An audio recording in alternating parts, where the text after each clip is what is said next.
Good morning everyone, নতুন একটা ব্লগে সবাইকে স্বাগত। এখন সকাল প্রায় 9টা। ছেলে ঘুম থেকে উঠে পড়েছে। মা এবং ছেলে দুজনে আমরা ব্রাশ সেরে ব্রেকফাস্ট করে নেব। ব্রেকফাস্টে আজকে আমি সকালবেলা এখনও আমার জন্য কিছু বানাইনি, জিরা জলটাই খাবো এখন, আর বুবু খাবারটাও খাবে। ব্রেকফাস্ট শেষ করে তারপর আমরা চলে গেছি ছাদে।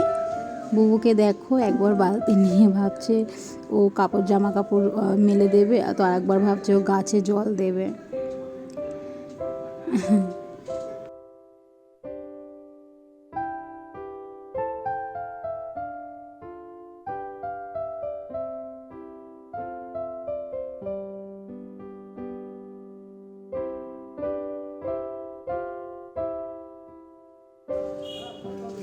তারপর ঘরে ফিরে কিছুক্ষণ ধরে খেলাধুলা করছে একা একা নিজের মতো করে। ওর দাদানও চলে এসেছে বাজার থেকে বাজার করে। এখন দাদানকে বলছে আমাকে নিয়েছে ঘুরতে, নিয়ে চলো, কারণ জামা কাপড় পরে আছে, জামা কাপড় পরা দেখলে ওর মাথা খারাপ হয়ে যায়, ভাবে সবাই ওকে নিয়ে ঘুরতে যাবে। দাদান এখন ঘোরানোর চেষ্টা করছে।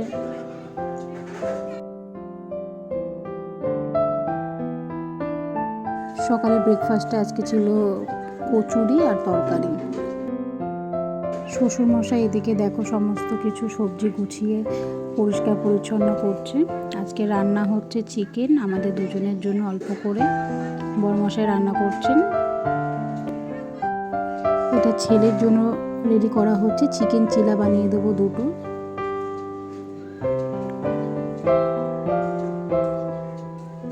ও তো সেরকমভাবে চিকেন খেতে পারে না, তার জন্য মিক্সিতে পেস্ট করে সমস্ত কিছু উপকরণ দিয়ে নুন, হলুদ, একটুখানি ময়দা দিয়ে চিকেন চিলা বানিয়ে নেওয়া হয়ে গেছে। তারপর অল্প কিছু জামা কাপড় ছিল, যেটা আমি ব্যালকনিতে চলে গেছে মেলবার জন্য, কারণ আর সমস্ত কিছু জামা কাপড় তো ছাদেও নিয়ে যাওয়া যায় না, কিছু কিছু জিনিস এখানেও আমরা মেলে নিই।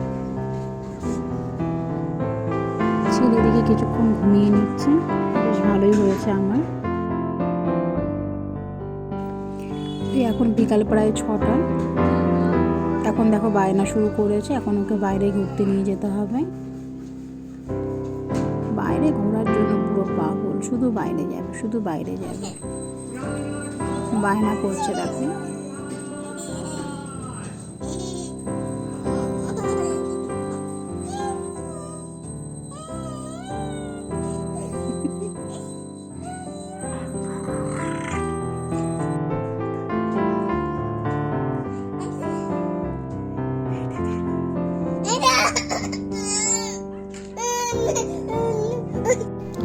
চপ ভাজা খেতে ইচ্ছা করছে বলে আজকে চপের প্ল্যানিং হয়েছে।